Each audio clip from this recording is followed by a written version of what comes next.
नमस्कार. आज बनवूया हॉटेलपेक्षाही भारी पनीर बटर मसाला.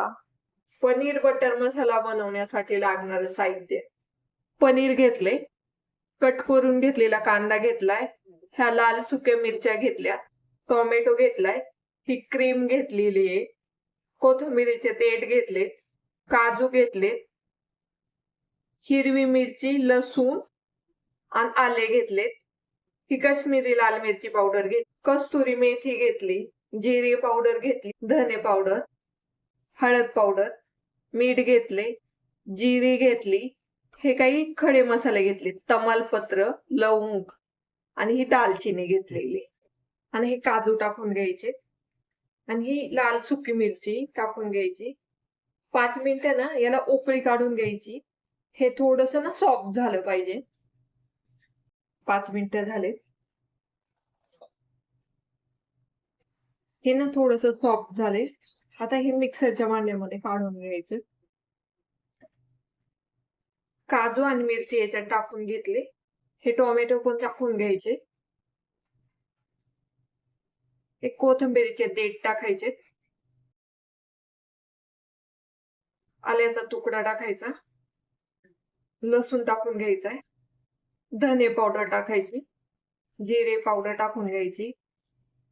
हे सगळं मिक्सर मधून बारीक करून घ्यायचे. हे सगळं ना बारीक करून झाले. कढईमध्ये ना तेल टाकायचं आणि हे पनीर ना तेलावर परतून घ्यायचे. असे कलर ना याचा चेंज झाला पाहिजे. थोडस मीठ टाकून घ्यायचं याच्यावर आणि लाल मिरची पावडर. याला थोडस असं परतून घ्यायचं म्हणजे चव छान येते याची. आता हे परतून झाले. आता याला काढून घेऊ. याच्यात पुन्हा ना तेल टाकून घ्यायचे. हे खडे मसाले टाकून घ्यायचे, जसे तमालपत्र, दालचिनी आणि लवंग.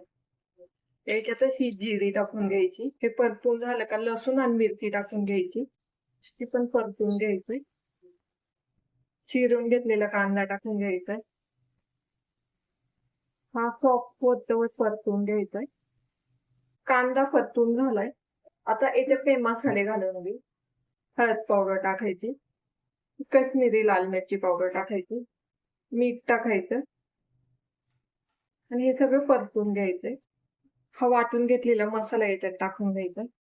हा मसाला ना तेलामध्ये ना परतून घ्यायचा. असं ग्रेव्हीला ना तेल सुटलं पाहिजे, कारण टोमॅटो आपण याच्यात कच्चे टाकलेले. थोडे टोमॅटो शिजले पाहिजे, टोमॅटोचा कच्चा पण गेला पाहिजे. आणि ही भाजी खायला ना खूप छान लागते. 5 मिनिटं ना याच्यावर झाकण ठेवून घेऊ. 5 मिनिटं झाले, झाकण उघडून बघू. आता पाणी घालून घेऊ याच्यामध्ये, आणि जेवढं पातळ पाहिजे ग्रेव्ही तेवढंच पाणी टाकून घ्यायचं. 5 मिनिटं झाकण ठेवणार आहे. ग्रेव्ही थोडी घट्ट झाली पाहिजे म्हणून मी 5 मिनिटं झाकण ठेवणार आहे. 5 मिनिटं झालेत. आता झाकण काढू. याच्यामध्ये ना ही कस्तुरी मेथी घालायची आणि ही हातावर चोळून घालायची. अशी चव छान येते. हे पनीर टाकून घेऊ, बटर टाकू आणि क्रीम टाकून घ्यायची. हे मिक्स करून घ्यायचे. पनीर बटर मसाला ना तयार झालाय आणि एकदम मस्त असा झालाय. नान संग किंवा रोटी संग खाल्ला तर खूप छान लागते ही रेसिपी. वरून ना थोडीशी कोथिंबीर टाकून घ्यायची. पनीर बटर मसाला घरी बनवला ना सेम हॉटेल सारखाच होतो आणि एकदम इझी रेसिपी करायला. आता पनीर बटर मसाला ना आपला तयार झालाय. एकदम असं क्रीमी टेक्स्चर आलंय याला. प्लेटिंग करून घेऊ.